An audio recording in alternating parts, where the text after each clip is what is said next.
Myself Khyati Vyas from JMP English Medium Saraswati Group of Education.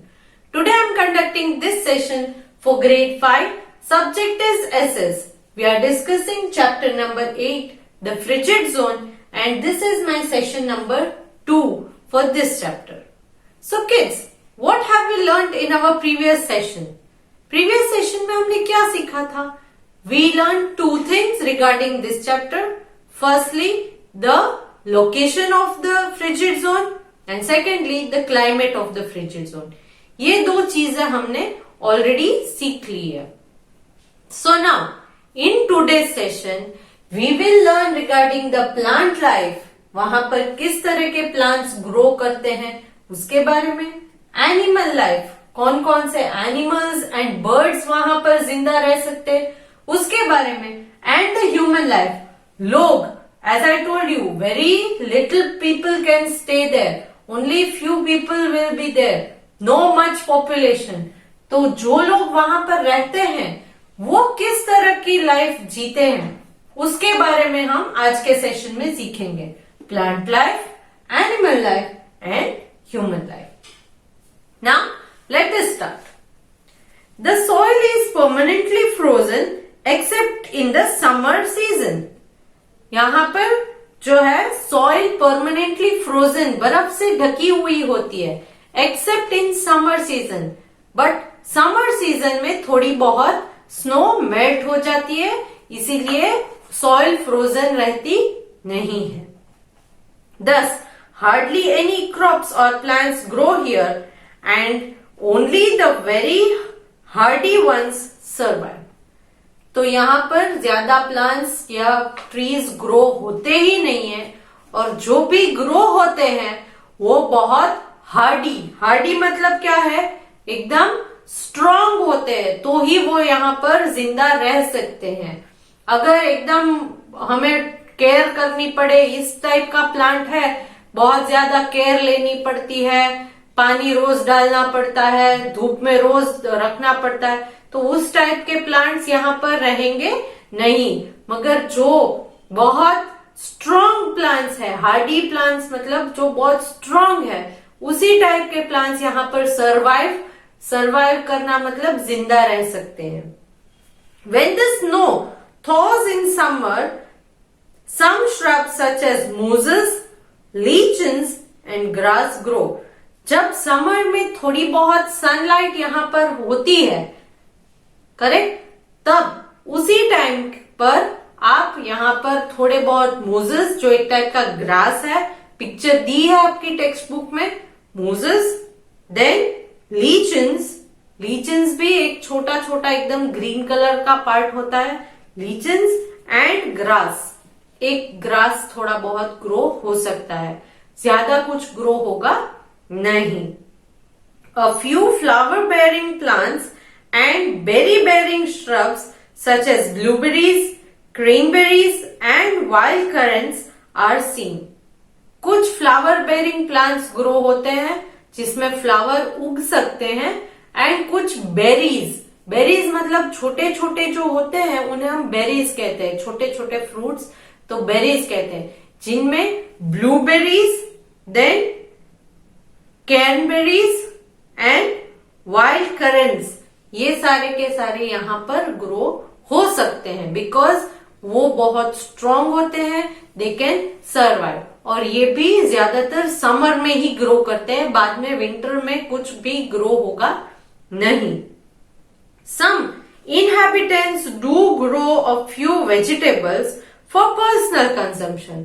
कुछ inhabitants मतलब वहां पर जो लोग रहते हैं वो पर्सनल कंजम्पशन मतलब खुद के खाने पीने के लिए थोड़े बहुत वेजिटेबल्स ग्रो करते हैं, बिजनेस के लिए नहीं, वो उस वेजिटेबल को बेच के पैसे कमाने के लिए नहीं, ऑक्यूपेशन नहीं है ये उनका, but they grow these vegetable for personal consumption, खुद के यूज के लिए ही, खुद को खाने के लिए ही ये वेजिटेबल्स को वहां पर ग्रो करते हैं. It is impossible for trees to grow here, but बड़े ट्रीज को यहाँ पर ग्रो करना इम्पॉसिबल है. ओके, सो प्लांट लाइफ में हमने सीखा कि कुछ ग्रासेस, मोजेस एंड लीचेंस ग्रो होते हैं and berries like cranberry, blueberry and wild currants grow here in summer. People or the inhabitants, मतलब वहां पर जो रहने वाले लोग हैं वो वहां के inhabitants हैं. ये inhabitants जो है वो यहाँ पर अपने खुद के कंजम्पशन के लिए, पर्सनल कंजम्पशन के लिए वेजिटेबल्स ग्रो करते हैं. Now talking about animal life. यहाँ पर एनिमल लाइफ किस टाइप की है? A few animals such as reindeer, caribou, bear, fox, hare, ermine and musk ox, which have adapted themselves to the severe cold, are found here. See, one by one I am sharing the pictures of these animals. Reindeer, can you see it? Next, caribou.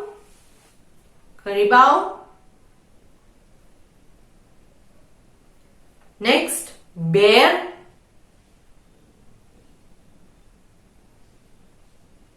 Then fox. Then the next one is hare.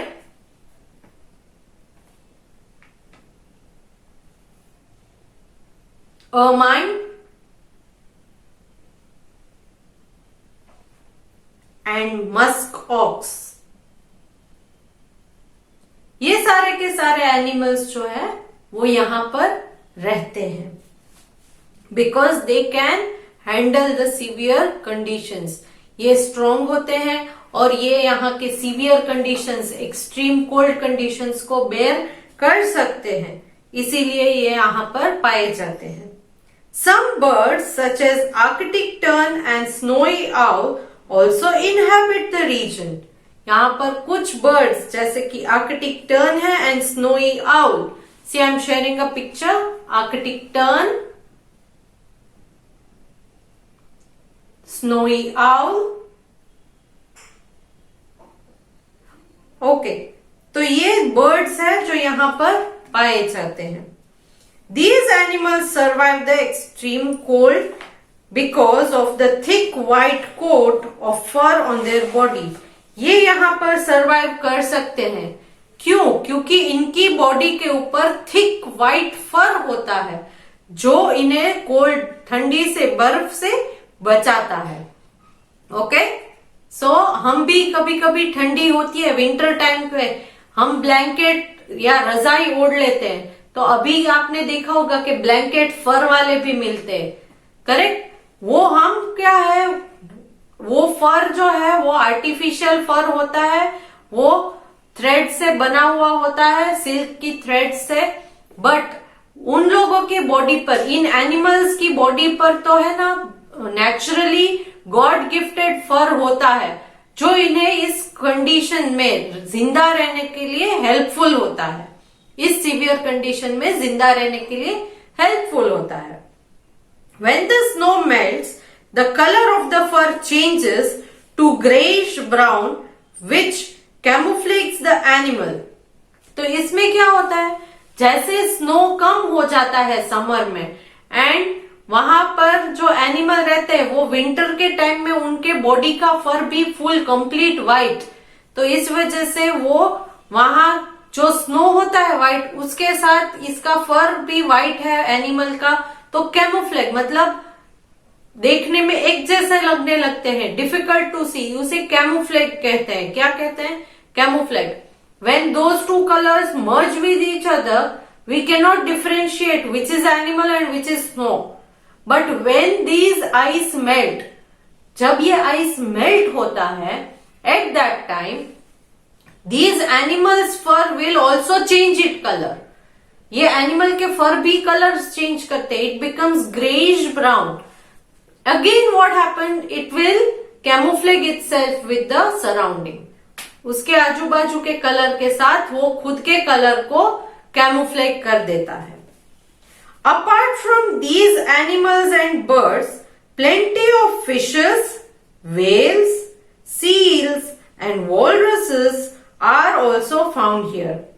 यहाँ पर animals and birds के अलावा fishes, whale, seal, walrus, ये सारे के सारे water animals जो है वो भी यहाँ पर पाए जाते हैं. Okay, so that was regarding the animal life. Now talking about the human life. यहाँ पर ह्यूमन बींग्स जो लोग रहते हैं वो कैसे रहते हैं, उन्हें क्या कहते हैं, कहां पर रहते हैं. So life is very harsh and difficult here. Very harsh and difficult मतलब बहुत मुश्किल से जिंदा रह सकता है यहाँ पर कोई. It is very harsh. हमें यहाँ का climate it gives a extreme torture. बहुत टॉर्चर फील कर लेते हैं. अगर हम लोग वहां पर नॉर्मल इंसान रहने जाए तो we feel like a torture, जैसे किसी ने हमें सजा दे दी है, इस तरह से फील करेंगे. बट कुछ लोग फिर भी वहां पर उन्होंने अपने आप को एडेप्ट कर लिया है कि वो वहां पर रह सकते हैं. So very few people choose to live in this zone.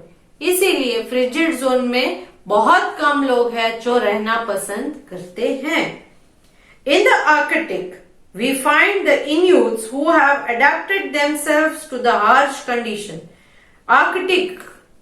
Arctic में कुछ लोग जिन्हें हम इन्यूट्स कहते हैं वो अपने आप को जिंदा रख पाते हैं क्योंकि उन्होंने अपने आप को इस तरह से अडेप्ट किया है, इस तरह से अपने आप को ट्रेन किया है कि वो वहां पर उस रीजन में फ्रिजिड जोन में रह सकते हैं.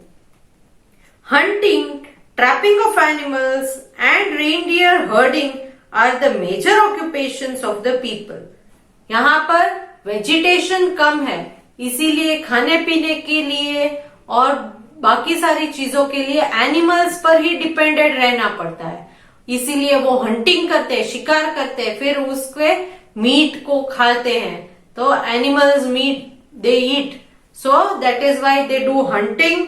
Then what they do? Trapping of animals.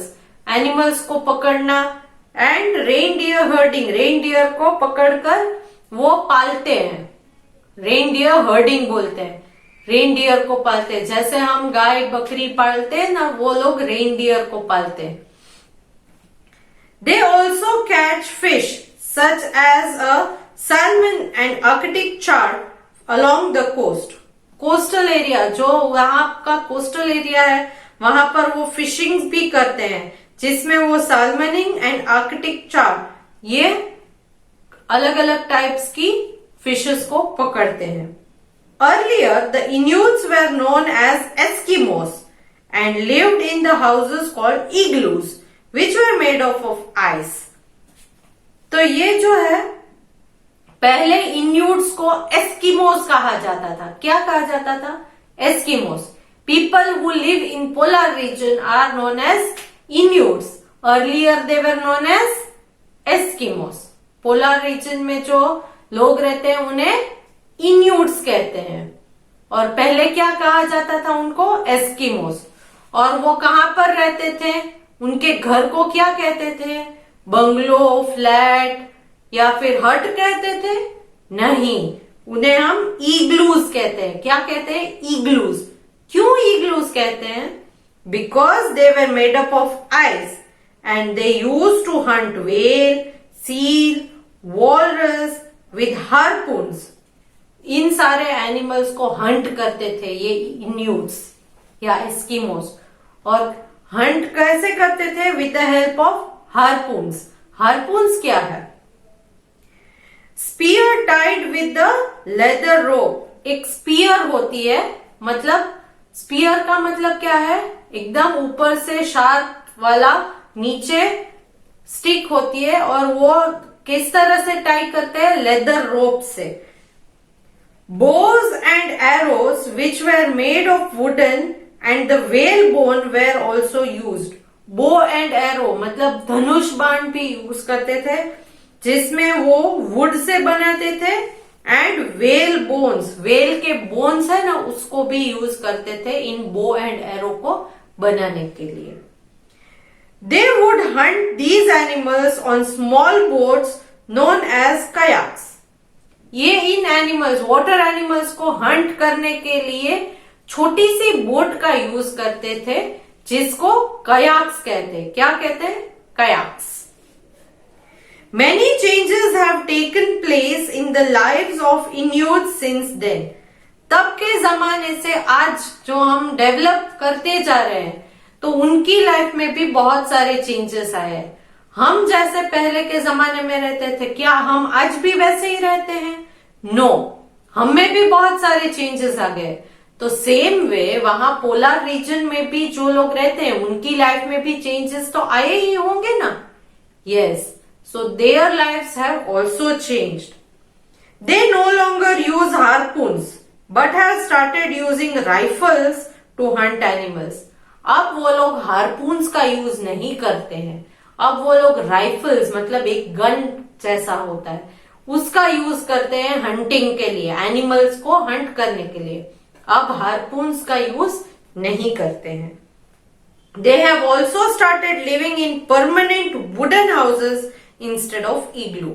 अब वो परमानेंट वुडन हाउस में रहते हैं, इग्लूज में नहीं रहते। इग्लूज जो है वो आइस से बनी हुई ब्रिक्स, आइस के बड़े बड़े ब्लॉक्स है ना, उससे इग्लू बनाते थे। मतलब उनके जो इग्लूज, उनके जो घर है जिसको हम इग्लूज कहते हैं, ये इग्लूज बर्फ से बने हुए होते थे। बट आज के जमाने में वो लोग अपने घर वुड से बनाते हैं, परमानेंट हाउसेस जो वुड से बनाते हैं।